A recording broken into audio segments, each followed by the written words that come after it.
ইরানের নতুন ক্ষেপণাস্ত্র সাইরেন বাজার আগেই আঘাত হানায় চরম বিপাকে পড়েছে ইসরায়েল।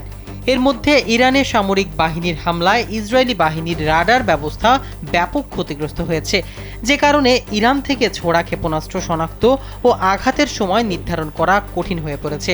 ফলে ইসরায়েল জুড়ে প্রায় অকারণে সাইরেন বেজে উঠছে।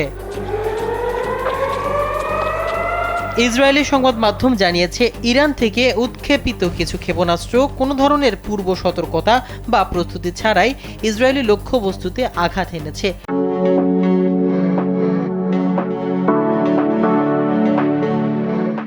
এসব ক্ষেপণাস্ত্র মোকাবেলায় কোনো ধরনের আকাশ প্রতিরক্ষা ব্যবস্থা কাজ করছে না। এমনকি ইরান থেকে কোনো ক্ষেপণাস্ত্র উৎক্ষেপণ করা না হলেও সাইরেন বেজে উঠছে। এই অবস্থায় ইরানের ব্যালিস্টিক ক্ষেপণাস্ত্র হামলায় এখন ব্যাপকভাবে ক্লাস্টার মিউনিশন ব্যবহার করা হচ্ছে। ফলে সাধারণ ক্ষেপণাস্ত্রের চেয়ে বহুগুণে বেশি বিপজ্জনক হয়ে উঠেছে এই মারণাস্ত্র। ইসরায়েলি সামরিক বাহিনী জানিয়েছে, চলতি বছরের মার্চ মাসে চালানো প্রায় ৩০০টি ক্ষেপণাস্ত্র হামলার অর্ধেকই ছিল এই ক্লাস্টার ওয়ারহেড সমৃদ্ধ।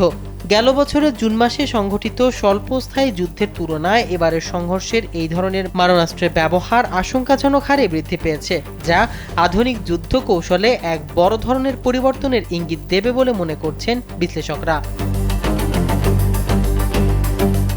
একটি সাধারণ ক্ষেপণাস্ত্র যেখানে নির্দিষ্ট একটি লক্ষ্যবস্তুতে আঘাত হানে, সেখানে ক্লাস্টার বোমা আকাশে ফেটে গিয়ে কয়েক ডজন ছোট ছোট বোমা বা সাবমিউনিশন চারদিকে ছড়িয়ে দেয়। এই ছোট বোমাগুলো সাধারণত ভূপৃষ্ঠ থেকে কয়েক কিলোমিটার উচ্চতায় বিচ্ছিন্ন হয়ে বিশাল এলাকা জুড়ে বৃষ্টির মতো আছড়ে পড়ে। ইরানের খোররাম শহর 4, সেজিল 2 ও ইমাদ এবং শক্তিশালী ক্ষেপণাস্ত্রগুলো বর্তমানে 50 থেকে 80টি পর্যন্ত ছোট বোমা বহন করতে সক্ষম। এই প্রযুক্তি ব্যবহারের মূল উদ্দেশ্য হলো একটিমাত্র হামলার মাধ্যমে বিশাল অঞ্চলে সামরিক ও বেসামরিক অবকাঠামোকে অচল করে দেওয়া। এই যুদ্ধাস্ত্রের সবচেয়ে আতঙ্কজনক দিক হলো এর অনির্দিষ্ট ধ্বংস ক্ষমতা, যা সামরিক ও বেসামরিক লক্ষ্যবস্তুর মধ্যে কোনো পার্থক্য করতে পারে না। জনবহুল শহর বা আবাসিক এলাকায় এই বোমাগুলো ছড়িয়ে পড়লে ঘরবাড়ি, স্কুল এবং হাসপাতালগুলো মুহূর্তেই ধ্বংসস্তূপে পরিণত হওয়া ঝুঁকিতে থাকে। যেহেতু এই ছোট বোমাগুলো কোনো নির্দিষ্ট দিক নির্দেশনা ছাড়াই যত্রতত্র পড়ে, তাই আকাশ প্রতিরক্ষা ব্যবস্থার পক্ষেও এগুলোকে ধ্বংস করা প্রায় অসম্ভব হয়ে পড়েছে। ফলে ইসরায়েলের বিভিন্ন স্থানে প্রাণহানি ও ব্যাপক ক্ষয়ক্ষতি হচ্ছে। হামলার সময় অনেক ছোট বোমা তাৎক্ষণিকভাবে বিস্ফোরিত না হয়ে মাটিতে পড়ে থাকে, যা অনেকটা ল্যান্ডমাইন বা জীবন্ত বোমার মতো কাজ করে। বছরের পর বছর এই অবিস্ফোরিত অংশগুলো মাটির নিচে বা ঝোপঝাড়ের আড়ালে লুকিয়ে থাকতে পারে এবং যে কোনো সময় সাধারণ মানুষের স্পর্শে এসে ভয়াবহ দুর্ঘটনা ঘটাতে পারে। ইরানের পাল্টা হামলায় শত শত ইসরায়েলি আহত ও নিহত হচ্ছেন, এমনকি বাংকারে ঢুকেও রেহাই পাচ্ছে না তারা। ইসরায়েল সরকার হতাহতের প্রকৃত সংখ্যা গোপন করেছে এবং হাসপাতালগুলোতে প্রবেশ সীমিত করেছে।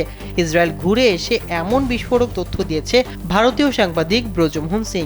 নিজের অভিজ্ঞতা তুলে ধরে তিনি বলেন, সরকার যেসব জায়গায় নিরাপদ বলে উল্লেখ করছে, সেখানেও সাধারণ মানুষ ক্ষতিগ্রস্ত হচ্ছেন। ব্রজমোহন সিং বলেন, কখনো কখনো ইরানের ক্ষেপণাস্ত্রগুলো সাইরেন বাজানোর আগেই আঘাত হানছে।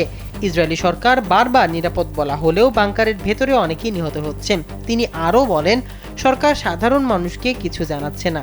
যেখানে মরদেহ রয়েছে সেই হাসপাতালগুলোতেও যাওয়ার অনুমতি দেওয়া হচ্ছে না। কোনো ঘটনা ঘটলে সেটি ঠিক কোথায় ঘটেছে সেটিও জানা সম্ভব হচ্ছে না।